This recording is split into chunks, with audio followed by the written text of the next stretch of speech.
मोर्चा काढला 10,000 कोटीचा 8 दिवस धरणे आंदोलन केलं. शेवटच्या 2 दिवसात नाही पाहिजे साले स्टॉल लावले. मोदी चायवाला, रिकाम टेकडा चिवडेवाला, आणि बेरोजगार पकोडा सेंटर त्याच्या भाषेत उत्तर द्यायला लागलं ना. साला आंदोलन बंद महाराष्ट्रभर पेटलं. देवेंद्र फडणवीस येणार होता 2 तारखेला फाटेचा पयाला दुसऱ्या रस्त्याला येऊन त्या म्हणून नाही झोपून त्याच्या गाडी सोबत करायला मस्त नाही साले. पंग्याने तर का फक्त कुंब्याच्या पोट्यासाठी आंदोलन केलं का मी ओबीसीच्या साठी केलं? अरे क्लास 2 आणि क्लास 3च्या सर्व पोट्याच्या भरत्या कॉन्ट्रॅक्ट बेसिसवर होणार होत्या. आंदोलन केल्यानंतर 14,000 जागाची याद आली. ही आली नसती म्हणजे कॉन्ट्रॅक्ट बेसिसवर भरली असती. या कोणत्या जाती धर्माच्या पुराचा त्या कोणत्या जाती धर्माच्या सर्व पोट्यासाठी आंदोलन केलं.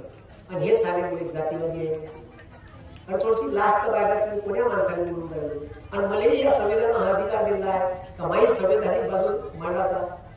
मग आरक्षण मराठा समाजाने कसं मिळते कोणच सांगितलं. बरं आरक्षण संविधान म्हणते एका जातीले एका धर्माने देतात त्या धर्मानुसार तर देताच येत नाही. बरं आमच्या दाढीवाल्या बापू ना वरचा जो बापू आहे दाढीवाला बसला आजचे दिन घेणं शकू तुम्ही घेणार मला लोक विचारायला आले का माझ्या मत ठरले खराब होते. मले का लोकांना म्हणलं का अशी सरकार ऐकून नाही राहिलं हे ना मग तुलाच तर काय बोलतो. अशी सिलेंडर 430 रुपयाचं 1130 नेलं. हेच म्हणतो आजचे दिन लोक बोलत बी नाही सारे. माझी डीएपीची बॅग 538 रुपयाची बॅग होती. माझ्या बाप 2014 मीच घ्या माझ्या बाप काय मी शेती करू. 538 रुपयाची बॅग आज 1380 रुपयाची बॅग झाली. पण माझ्या बापाने वाढवली का? पेट्रोलचे भाव 67 रुपये लिटरचे तिकडं 116 रुपये गेले. धोकानं नाव कमी गेले म्हणजे कमी गेले. आता छोट्या 70 वाढवले तुला डुकरी आहे.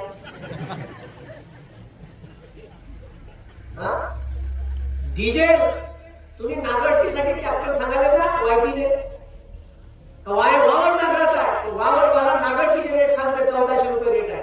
त्याने विचारा 770 रुपये होते 13, 14, 15. तो एकच उत्तर देते सर डिझेलचे भाव डबल झाले म्हणून नागरटीचे रेट डबल झाले. आता डिझेल 52 रुपयाचं डिझेल तुम्ही 97 रुपयाच्या घरात नेलं. माझ्या बापानं वाढवलं नाही. कोण वाढवलं? गाडीवाल्याने वाढवलं. मी तर त्या पेट्रोल पंपवाल्याला विचारतो का भाऊ त्याचा फोटो कुठं आरती ओवायची त्याची एखादं नारायण फोटो फोटो काढून टाकली. साधे साधे प्रश्न आहे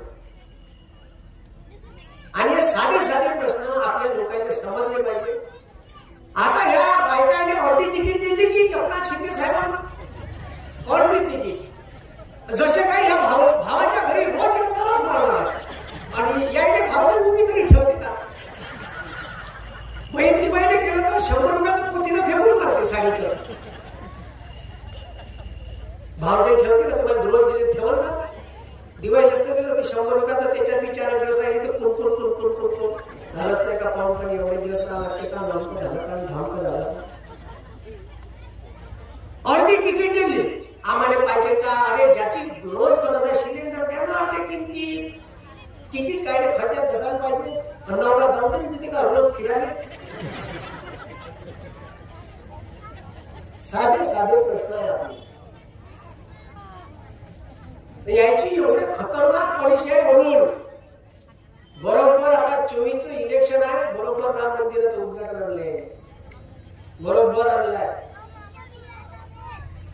त्याच्यात ज्या माणसानं राम मंदिरासाठी यात्रा केली ज्यानं जेल भोगले लालकृष्ण अडवाणी 2 जोशी क्रेडिट पोलीस भेटलं पाहिजे. आजचे दिन मी असलो पाहिजे समोर दुसऱ्या कोणी लागणार नाही. संसदेचं उद्घाटन काय राष्ट्रपती भाषण करणार पाहिजे. अरे घटना नाही मिस ठोस पुढं लालकृष्ण अडवाणी येतो म्हणते. त्याच्या त्या कमिटीच्या अध्यक्षांनी सांगितलं का तुम्ही यूज नका तुमच्या पायाला जमत नाही, ऑपरेशन झालं. अरे पण तू येतो म्हणते ना, तर क्रेडिट दुसऱ्याला चाललं जाईल बा.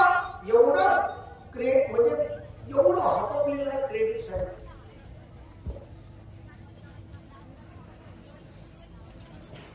आता विषय असा आहे का मी चिल्लर चाललं लोकांसोबत कमी घेत नाही.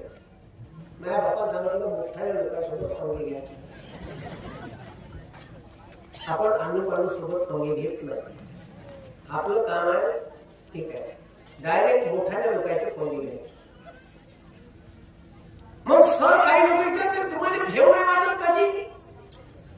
आम्ही ते स्वराज्य निर्माण करण्यासाठी या छत्रपती शिवाजी महाराजांना मरण असं कायद्याच्या बाहेर काढून ठेवलं होतं.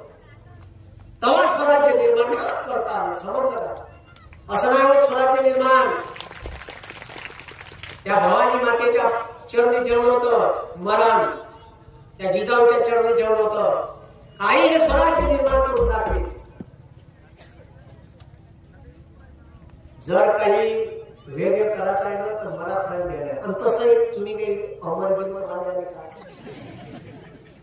अरे आले का? अमरगिरीवर होणार आहे म्हणून काही विषय नाही. इथून निघाला ऍक्सिडेंट झाला दंडन दंडन काही गॅरंटी आहे? आला चालता चालता जाता जाता गेलो वर. अरे कोणी आलं का अमर झाले नाही. भगत सिंग किती वर्ष जगले जी? 23 वर्ष. 8 सालाने इतिहासात सुवर्ण अक्षरात नाव. आयुष्य लहान असलं चालते पण लहान असलं. 23 वर्षाचं आयुष्य. 23 फक्त 23 वर्ष. आर पार करून गेले. याच्यासारख्या चोट्यासारख्या माथ्याने म्हणत 6 साल मला माफी द्या, माफी द्या, ती तुमची भोजरेगिरी करीन. स्वातंत्र्यवीर म्हणते माफी नाही मागत नाही, फाशीवर जाईल पण मागा. म्हणून लक्षात ठेवा, आपल्या पुण्यात शिकवा. आयुष्य लहान असलं चालते पण मान असलं पाहिजे.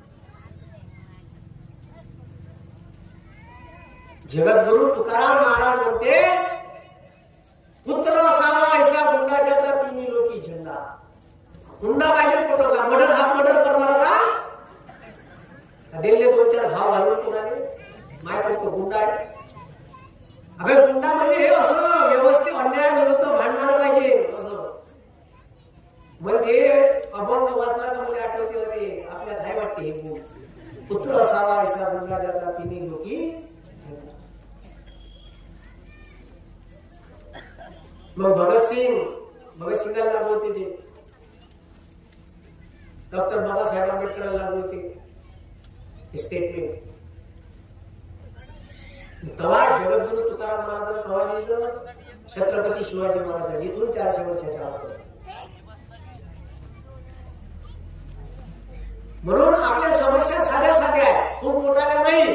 आणि आपले लोक जेव्हा व्यवस्थित घुसाले पाहिजे तर आपलं आरक्षण बंद करत, आपल्या पोट्याच्या स्कॉलरशिप बंद करत. अशी एवढं कदमा सरकार आहे. हा याचं किती सगळं वेळ वाटते? 4-5 पुस्तकच लिहितो का आता? 4 पुस्तकं तर लिहिलं होते मोदीवर. एवढे अकाउंटचे कारभार केले. आता हे पोटे संसदेत घुसले, त्याने नाही काढण्या पडले. तुम्ही पाहिलं ना? अरे पण ते त्या पोट्याचं थोडंसं चुकलं. त्याने मला विचारायला पाहिजे कसं घुसायचं. हे पोट्यानं काही पॉम्पलेट छापा लागत होते, त्याच्या मागण्या आम्ही कायद्यासाठी मुली टाकली ते लिहायला लागत होते. आता हे का करून राहिले? असं काही त्याने केलं नाही म्हणून त्याच्या जशी स्टोरी मीडिया बनवून तसं आपल्या मनात भूत पडते. बरं झालं की तिच्यात मुसलमान होता, नाही तर आतंकवादी करून टाकला असता, त्याला फासावर लटकवला असता यायनं. बरं झालं का त्याच्यात शिंक होता, नाही तर यानं खलिस्तानी करून टाकला असता. इतके बदमाश आहे. अरे त्या पोट्टे कायच्यासाठी गेले? तुम्ही हे अग्निवीर भरती आणली, ते पोट अग्निवीरची तयारी करून राहिलं होतं लातूरचं शिंदे नावाचं. बरं झालं का एक शर्मा नावाचं पोट्ट होतं त्याच्यात. आणि त्या पोट्ट्यानं काढून उड्या घेतल्या. तुम्ही विचारायला गेले बरं उडी घेतल्या सगळ्यात पहिले पहिल्याने कोण? तर बीजेपीचे खासदार.